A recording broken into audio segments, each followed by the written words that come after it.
evening, everybody. I'm Mr. Panda. And I'm Rockstar. And this is the Manly Battleships YouTube channel where we're bringing you this week's episode of Last Week in Geek, the video podcast where we talk about everything important that happened last week in Geek. Kicking things off with new media, aka the trailers section. Which apparently is going to be very long this week because around Christmas time is the time to announce fucking everything. Remember, this is not for kids. We're gonna say fuck and shit and other cuss words a lot. Not for fucking kids. I'm just gonna resign myself to never making money off of YouTube. The company that is making The Witcher is bringing out another major series, this one based off of the science fiction books by Robert Wilson. Robert Anton Wilson and Robert Shea. It's called The Illuminatus. I've never read them, but you might find them interesting. They're in the vein of those old cult-like sci-fi book series back in the day. They put them, if you read the article, they put it in the same vein as, L. Ron Hubbard? No, the Hitchhiker's Guide Across the Galaxy. Oh. That kind of stuff.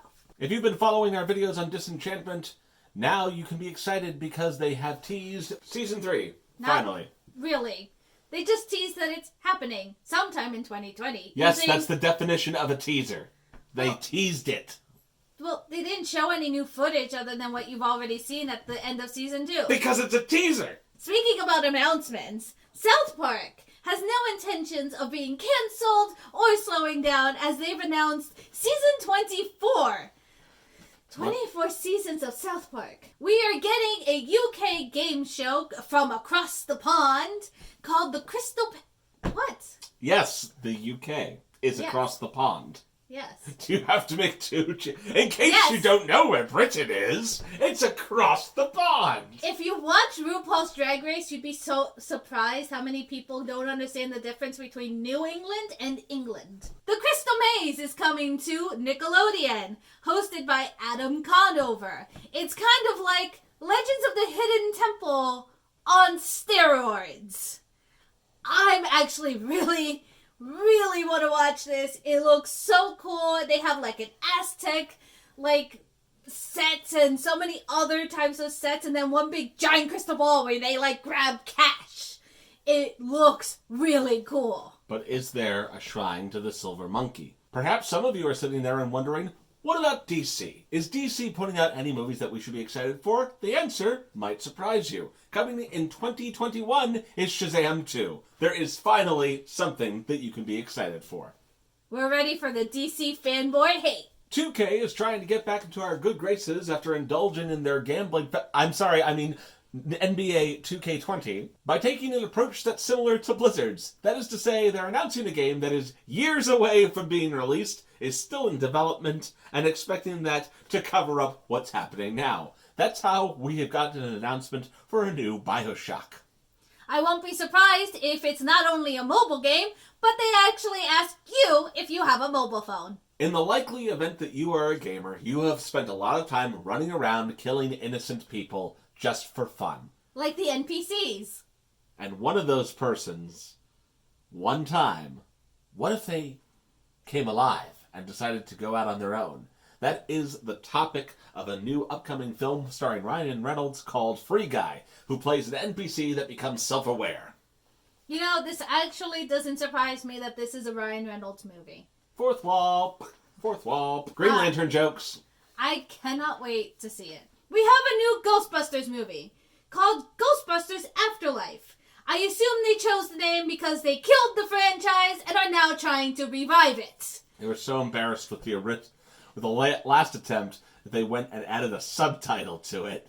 I guess to try to kind of pull it out of canon or something. Well, in fact, if you watch the trailer, they have in fact pulled it out of canon because there are no mentions to the movie, and they're acting as if it didn't exist. This trailer finally gave the fans what they wanted, which was Paul Rudd. For some reason, we're including it in this section. We wanted to point out that there are a bunch of new TV spots out there for Star Wars Rise of Skywalker. We're not going to talk about them any further, other than note with interest that Disney appears to really want to get some money out of this release.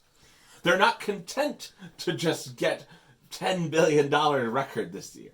Or 6 movies we'll talk about that later. But there is just so many TV spots that we can barely keep up with the amount that is coming out right now. Whatever would make them want to do this, Rockstar? Listen! Listen! They're not doing this for money. Oh, they're not doing this for money. No, they're doing it for a shit ton of money! $100 billion! Talking about odd TV spots, Birds of Prey got a TV spot in the middle of the Game Awards 2019. And honestly, it's still not making me hyped for the movie. So I'm going to pretend it doesn't exist and I'm going to go on with Shazam. Trailers give you hope that some new media will actually come out and impress you. However, we've got some bad news about something we've already announced as an upcoming feature. That is the Lord of the Rings television show to be on Amazon Prime has some production problems. They've lost their main star. You mean production problems past the fact that we still don't have a name for it? And it's... For some reason, they announced a season 2 despite both a name problem and the loss of their main star, Will Poulter, because he has time conflicts with the production. So... No, it actually, to be more specific, production within the show is creating its own time conflicts. Why? You can't film scene 3 and scene 37 at the same time. What are you doing, Amazon Prime? This... I can't even... PewDiePie is quitting YouTube, everybody! We're all doomed! No, YouTube is coming to a close! Whoa! He's taking a break. Oh. He's only taking... That's not what the article headline says! Yes, but if you actually watch Pew News and actually consume his media and listen to his words, he states he's only taking a pretty longer break than usual, but it's going to happen the start of 2020. It's just a break. And the whole point is we don't even have that many details on it. He's going to talk about it later, but he's just like, heads up, I'm going on vacation because I have 100 million subscribers and millions of dollars, and I want to go spend my money like a normal person. Who can blame him? Like, he's been putting out a video every single day since he's been on the platform. Dude deserves a vacation that's longer than, say, a week. Give him a break. He deserves a whole vacation just for that one diss track. Bitch, lasagna. If you've been watching our playthrough videos lately, our nice little Saturday uploads, you might be familiar with YouTube content policy changes that potentially impact our everyday operations and some of the things that you love. Specifically, they started updating their harassment policy. The harassment policy, as outlined by YouTube, continues to be rather nebulous. But the thrust of the argument, as outlined in their blog, is that they're now expanding it to include implicit threats as well as explicit threats. So not just, oh, I'm going to go and kick your ass in about 30 minutes, I'll be at your house to do it, versus, I don't know, give me an example of an implicit threat. So, I'm going to take this straight out of Pew News. He mentions how there was an H3, like, diss video, and the guy had a thumbnail that had a gun up to Ethan's head saying the death of H3. I think that's just him, like, I don't know. Playing around? Yeah, being sarcastic, playing around. No. YouTube sees this as a legitimate threat on Ethan's life and has deleted the thumbnail. I think that's pretty blatant. Then we also have Content Cop, where we have iDubbbz bullying a bully. No, can't have that. No, absolutely not. Can't have a bullying. Look at his bullying chin. bully. Look at his chin. Oh, I'm sorry, the lack thereof. I You're remember gonna when get that this video first came out. Yeah. You're gonna get this video taken down because you've mentioned his chin. I didn't say anything. I am quoting. We are a news organization reporting, editorializing this. There was a video, I remember when it came out, and there was this guy named Leafy, and he was very mean to people. So then this guy, iDubbbz, shows up and is like, yeah, well, you're going to make fun of that kid's teeth? You don't have a chin, motherfucker. You're making this sound like Chad versus, what's the other guy? Well, that's over us right now. What this harassment thing really comes down to is the Virgin Leafy versus the Chad iDubbbz. And let me just point something out. I was watching H3 podcast, and they pointed something out that I hadn't thought about. YouTube's a video platform, right? It's broadcast yourself. Why are they writing a blog? You have a video platform. You can make a video so that we have more information. You can talk to us. We can hear you. We can make sense of your stupid, vaguely worded policies. But no. And you make a blog. Not even a vlog, a blog. And the best part is we know, which, in fairness, PewDiePie has already highlighted, and I think I at least agree with him, it's not going to affect people equally. No, it's not. Especially because it sounds like the way that it's worded, it seems like late night talk show hosts are not going to be affected at all because they're public figures. As if everybody who broadcasts on YouTube isn't a fucking public figure anyway. I think the moment you crest a million subscribers, that makes you a public figure. Or Which is even why 100,000. Like, maybe even 100,000, but I don't remember the exact numbers here, but for example, specifically with the example video that we're using for this, Leafy has like 1 million subscribers, probably 2 million. I don't know what the numbers are. Like he's a well-known enough commentator that he's not like out of the public sphere or anything. He's not a private individual in the classical sense. I just think it's ridiculous. I can guarantee you the Eminem video where he shocks Dick Cheney to death isn't gonna go anywhere. Well, yeah, that's the thing. Is like they're going to literally executes Dick Cheney in a music video, but that's okay. There are always going to be videos that are going to be okay because it's from old media people who work on TV and have their own TV shows or musical artists. But for the people who work on YouTube, we're still seen as something new and able to be censored. And I just don't think that we should be censored as much as, say, somebody like Eminem who can shoot a freaking ex-vice president. But we can't say he electrocuted him. Do you even know what I'm talking about? No, I don't. You see what I'm saying? I don't. Oh my god, am I that old? Holy shit. Yes. You're officially... Oh, I can't call you old! I can't call you old! See, you can't... I can't see, call you him broke the a rules. booner. You broke the rules in our own video. You hoe. You can't call me a hoe! Yes, I can, because that's not bullying. It's just a fact. No, you can't call me that because it's a protected community of women. In any event, we're going to keep tabs on it just like you should and give YouTube constant feedback on why it sucks. While YouTube seems to be taking a step backwards into the dark ages, Billboard is stepping forward into the future. For their top 100 list, they will start taking into account YouTube, Vivo, Apple, and Spotify streams. Does that mean we can make bitch lasagna trend on the top 100s now? We should do this. Make it the #1 hit of 2020 and surprise PewDiePie during his break. Bitch lasagna. YouTube isn't the only platform having a major policy shift. Twitter is adjusting their content rules about not safe for work content. Much like with certain other announcements that we covered earlier, the headline might lead you to believe that not safe for work content is being completely banned on Twitter. That is not the case. Here's what they're really targeting. They're targeting stuff that has gore, things like blood and feces, and I'm assuming semen because semen is also a bodily fluid. At first, it might seem like they're going to just chop off content like that altogether, anything adult related. However, if you actually read the post about the adjustment, they specifically talk about things like nudity being allowed still, except in very specific places. Those two places where it's still not allowed are the cover photos, because anyone could see that. And then live video, though it sounds like, I'm not sure if that means like live video altogether, or only if you have not designated your profile as like adult. I don't even know if you can do that. They made it sound in the blog post like you could indicate, I'm not a safe place. Oh, yeah, you can, because I've come across some where they're like, are you sure you want to see this 18 plus content? So, yeah, it does happen. So no, guys, your favorite nude models are not going to have to go anywhere. This, however, might affect certain types of artists. That is the most likely impact that I've seen. Because what they're really trying to target here is violent content. And they weren't very specific about it, but you know the type of thing that they're going for. The type of things, not even specifically like blood, feces, etc.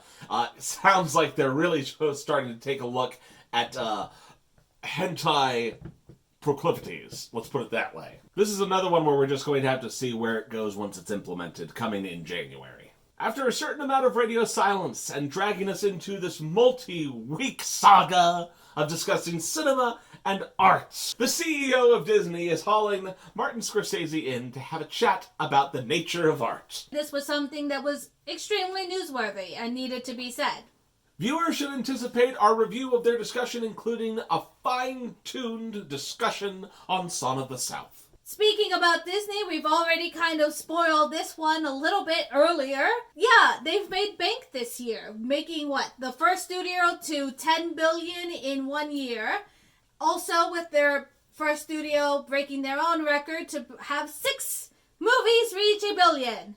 And again, this is still without Rise of Skywalker. It makes sense why they are driving TV ads up the roof. They want to break the charts. $100 billion. And now it's time for Meme of the Week, because Rockstar is inventing new segments on the fly. This one isn't so much a meme, to be honest. More of Twitter trending of the week. Twitter trending. Trendy Twitter. Come on, it's a tongue twister. Twitter trending. No, I'm good. Twitter I trending. already screwed it up once. Earlier yesterday, if you happened to be on Twitter, there were 2 very interesting Twitter trends. Would you say fascinating? Yes, fascinating as well. One was #white power, and the other one was 4chan. And it didn't take much more than that to pique my interest of what the hell had happened. Don't do that! We're gonna be hate speech and we're gonna be taken down because of YouTube's... Well, anyways, you might We already... won't get hit for hate speech. I'm not shooting Nazis in this video. And apparently, during, a football game between the Army and the Navy, some cadets decided to flash that sign. And Twitter, in response, very quickly reminded everyone that symbol in my day, was created on 4chan. In my day, that just meant that everyone who saw it got to get their groin punched. I don't know what 2019 still has in store for the few days it has left, but this was not what I was expecting, and I expect 2020 to bring in even more craziness. We have found out that crime doesn't pay, especially when you're hosting illegal streaming sites, as this group of people found out very recently. The group behind I Streamed It All and Getflix have been taken to court under criminal copyright laws. They all pled guilty. We have no idea what they will be sentenced to, but one of the people in the group was also charged with money laundering. I mean, we'll have to see. How much was Hulu? Wait, how much was Hulu and Disney and Netflix, those billion-dollar corporations, how much were they victimized by these illegal streaming sites? They must have lost a lot of money. Oh, so much money. $100 billion. You wouldn't steal a car. Bold of you to assume I wouldn't. You wouldn't steal a car, so don't steal streaming sites. I'm convinced that the majority of polyamorous relationships are actually just so people can justify having shared Netflix accounts. Fucking yes. Well, it's a joke. It's a joke. Ransomware, the age-old enemy of tidy little grandmothers in their homes. It has now come home to roost inside of our government, and it is laying eggs. I blame millennials. I mean, it's our government, so you'd think these eggs would be quickly removed. You'd think that you'd call up your local IT expert and get that removed within a day or two. Not if you're the city of New Orleans. No, in the city of New Orleans, ransomware has brought the entire infrastructure of the government to a screeching halt. They are doing things on paper, things that these people haven't had to do for years. It's great for the old-timers. Millennials have no idea what they're doing. It's gone to the point of they've declared a state of emergency. Now, mind you, they're not the only city that's being attacked by ransomware. We've had reports coming out of the state of Louisiana and of Texas. Even parts of our own county has been struck with ransomware. It's getting everywhere. So Panda, why do you play video games? Amusement, escapism. All that kind of fun stuff. Do you play video games to encounter things like student loans? Yes, this is not what I expected today's episode to be going, but Sims 4 has a new expansion pack, or as I like to call the never-ending DLC, from Maxis. It's called Discover University, where, yes, your sim can go to university and learn and go to classes and have all sorts of fun there and have to pay their student loans. EA and Maxis didn't want to make this as painful as real life. However, there is a point in the game that if you don't pay your student loans for long enough, then a repo man will come and take your stuff. Now, you can bribe the repo man to make sure you can push him off for another few months or so. That may not always work. I guess EA, they said they were aiming for fun, and I'm kind of fascinated, and I might actually go play my Sims 4 and see how it's like. Look at that! A corporation like EA playing with their players to distract them from the huge shit pile of everything else they've been handing to them recently. It's like Skittles with their white Skittles and stuff.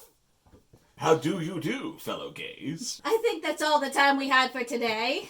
That about wraps things up here at Last Week in Geek this week, ladies and gentlemen. So, if you're new to the channel, there's a subscribe button. There's also a subscribe button, and there will be another subscribe button, I think, right about here when we get to the end card. So you should click that. You should also click the bell to let you know when our next video comes up, and you should leave a comment down below telling us what you found interesting. Feel free to give us your thoughts as well. Also, if you come up with anything new and exciting in the meantime, feel free to drop us a line. Until next time, I'm Mr. Panda. And I'm Rockstar. This has been Last Week in Geek. Good night. See you next week. Bye. Is it going to be like Lord of the Rings? You needed like 3 different outros there? Yes. Yes, this is going to be just like Lord of the Rings. We're still not done. There's extra DLC right here. You can see us talking to each other. And now I will say another final goodbye and do the gay hug scene with Frodo and Sam. Because he looks just like... The gay hug scene. Goodbye.